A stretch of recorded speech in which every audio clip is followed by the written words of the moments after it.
अस्सलाम वालेकुम। इस वीडियो में हम बात करेंगे दो वेरिएबल्स की जो कि ग्लोबल और लोकल वेरिएबल के बारे में होगा। तो सबसे पहले हम बात कर लेते हैं ग्लोबल वेरिएबल की। तो ग्लोबल वेरिएबल वो होते हैं जो कि फंक्शन के आउटसाइड डिक्लेयर किए जाएं और उनका जो कॉलिंग है वो भी आउटसाइड ही हो।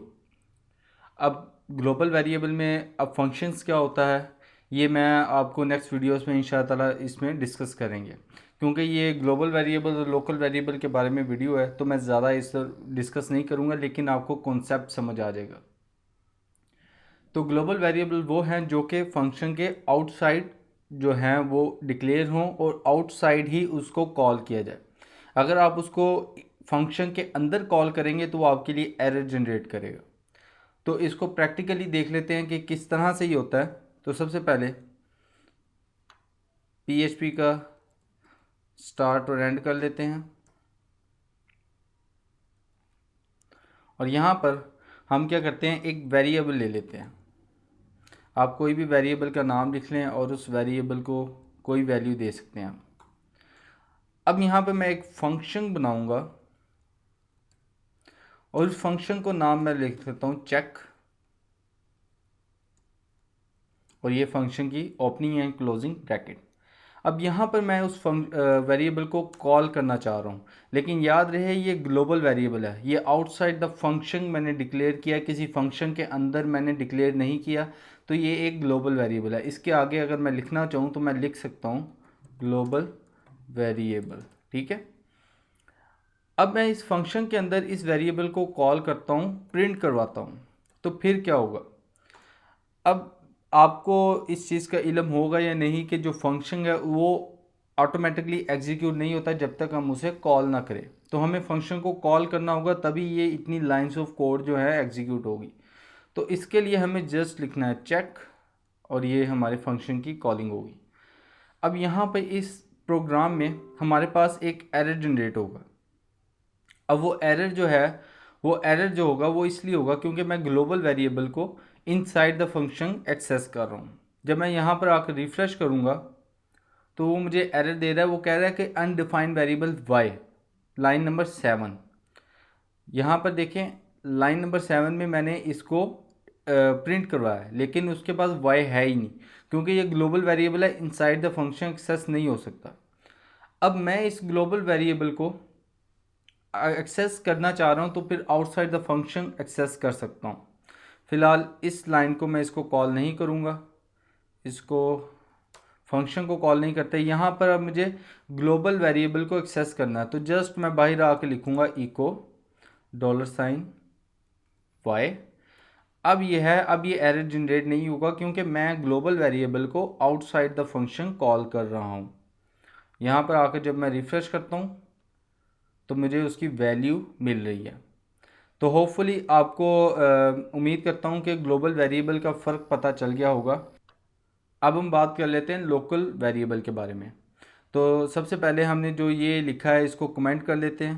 कमेंट करने के लिए आपको मैंने बताया था कमेंट किस तरह से करते हैं। ठीक है, ये मैंने कमेंट कर लिया। अब यहाँ से हम स्टार्ट करेंगे लोकल वेरिएबल। इसको ऊपर ले जाता हूँ। ठीक है, अब यहाँ पर लोकल वेरिएबल के बारे में हम डिस्कस करते हैं। अब लोकल वेरिएबल में हमने सेम वही चीज़ करनी है, लेकिन लोकल वेरिएबल होता क्या है? Local variable actually inside the function declare होता है। लोकल वेरिएबल को अगर आप आउटसाइड द फंक्शन एक्सेस करेंगे तो वो एरर देगा, क्योंकि लोकल वेरिएबल को आप just inside the function declare कर सकते हैं और उसको inside the function he call कर सकते हैं। तो इसके बारे में थोड़ा सा देखने के लिए हम फिर दोबारा एक वेरिएबल ले लेते हैं। यू के नाम से आप वेरिएबल ले लें और उसको लिख देते हैं दिस इज़ लोकल वेरिएबल, एक स्ट्रिंग रख लेते हैं उसमें। उसके बाद यहाँ पे मैं वैसे ही एक फंक्शन बनाता हूँ, उसको कहता हूँ लोकल वी, और इस फंक्शन को यहाँ से ओपनिंग एंड स्टार्टिंग ब्रैकेट। अब लोकल वेरिएबल मैंने आपको बताया इनसाइड द फंक्शन जो है वो कॉल होता है और इनसाइड द फंक्शन ही उसको डिक्लेयर किया जाता है। तो इनसाइड द फंक्शन अगर डिक्लेयर करना है तो इसको मुझे उठा कर यहाँ रखना होगा। उसकी वजह ये कि जो लोकल वेरिएबल होते हैं वो always inside the function he declare होते हैं। तो ये मैंने आपको समझाने के लिए ऊपर लिखा था, इसको रिमूव कर देते हैं। ये ग्लोबल था, अब ये लोकल बन गया है। ये जो मैंने ऊपर लिखा था ये ग्लोबल वेरिएबल था, लेकिन जैसे ही मैंने उसे इनसाइड द फंक्शन लिखा वो अब लोकल वेरिएबल बन गया है। अब इसको मैं पहले तो बाहर प्रिंट करवाता हूँ, फिर आपको अंदर प्रिंट करके दिखाऊंगा। इस फंक्शन को कॉल कर लेते हैं, ठीक है, और ये मैंने फंक्शन को कॉल कर ली।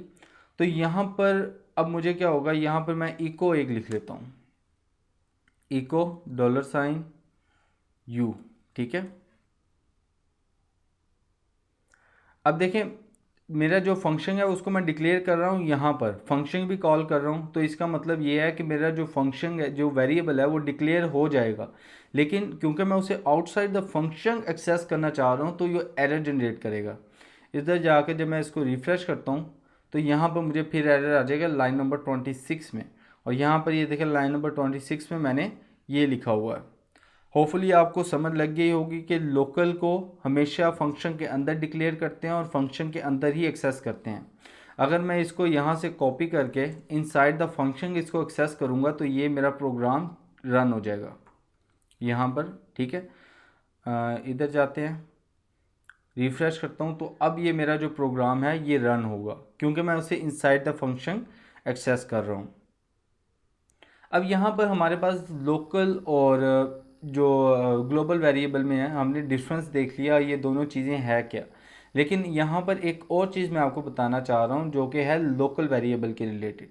लोकल वेरिएबल में आप जो जिस फंक्शन में आपने 4 फंक्शंस बनाए हैं, फॉर एग्ज़ाम्पल मैं आपको करके भी दिखाता हूँ। आपने 2 फंक्शन मैं बनाता हूँ और उसमें आपको मैं चीज़ दिखाता हूँ एक।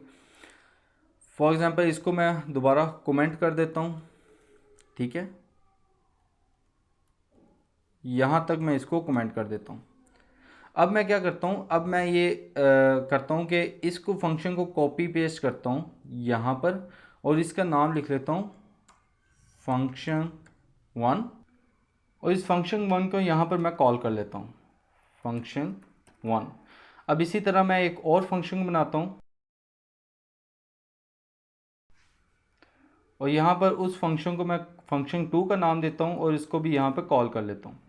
अब यहाँ पर आप एक चीज़ नोट कीजिएगा कि मेरे पास जो वेरिएबल्स हैं वो सेम है, तो यहाँ पर मुझे एरर जनरेट होना चाहिए, लेकिन नहीं। पीएचपी में आप एक फंक्शन के अंदर जो वेरिएबल डिक्लेयर करते हैं वो उसी फंक्शन के लिए ही होते हैं। जैसा कि मैंने यहाँ पर वेरिएबल u यूज़ किया तो मैं नीचे फंक्शन 2 में भी वेरिएबल u यूज़ कर सकता हूँ, इसमें मुझे किसी किस्म का कोई एरर जनरेट नहीं होगा। तो इसको अगर मैं लिख दूँ दिस इज़ fun1 और नीचे मैं लिख दूँ दिस इज़ fun2, तो अब जब मैं इसको रन करूँगा तो किसी भी किस्म का मेरे पास एरर नहीं आएगा। देखें this is fun1 and this is fun2, मेरे पास दोनों एग्जीक्यूट हो रहे हैं। तो ये था थोड़ा सा डिफरेंस और इनके बारे में इंफॉर्मेशन के जो ग्लोबल और लोकल वेरिएबल्स होते हैं क्या हैं, ये काम किस तरह से करते हैं, और इनमें थोड़ा बहुत जो मैंने आपको हिंट्स बताए।